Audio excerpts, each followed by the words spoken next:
চন্দনেশের বড়মা ইউনিয়নের চরবড়মা মরহুম আবুল কালাম কন্ট্রাক্টর স্মৃতি গোল্ড কাপ ফুটবল টুর্নামেন্টের চতুর্থ কোয়ার্টার ফাইনালের প্রধান অতিথি হিসেবে উপস্থিত ছিলেন বিশিষ্ট ব্যবসায়ী জনাব মোহাম্মদ শওকত আকবর।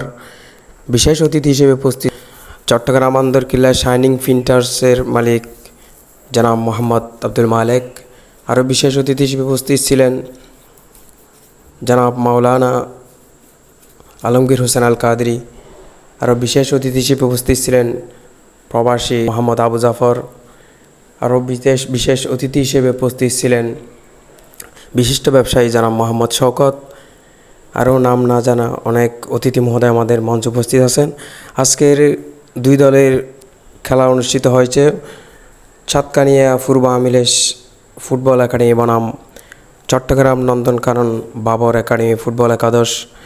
আজকের খেলায় 4-0 গোলে সাতকানিয়া পূর্ব আমিলেশ ফুটবল একাদশ জয়লাভ করেছে। আমরা দেখতে পাচ্ছি পূর্ব আমিলেশের প্রচুর দর্শক কিন্তু তারা নিয়ে মাঠে আসছে। দেখা যাচ্ছে অনেক মুরব্বী, অনেক ব্যবসায়ী, অনেক চাকরিজীবী তারা আজকে খেলা আসছে। প্রচুর দর্শক কিন্তু আমিলেশের পক্ষে, তারা আজকে 4-0 গোলে জয় হয়ে গ্রহণ করছে সাতকানিয়া পূর্ব আমিলেশ ফুটবল একাডেমি। তারা জয়ের মধ্য দিয়ে সেমিফাইনাল খেলার গৌরব অর্জন করেছেন। আশা করি সবাই ভালো থাকবেন। আসসালামু আলাইকুম।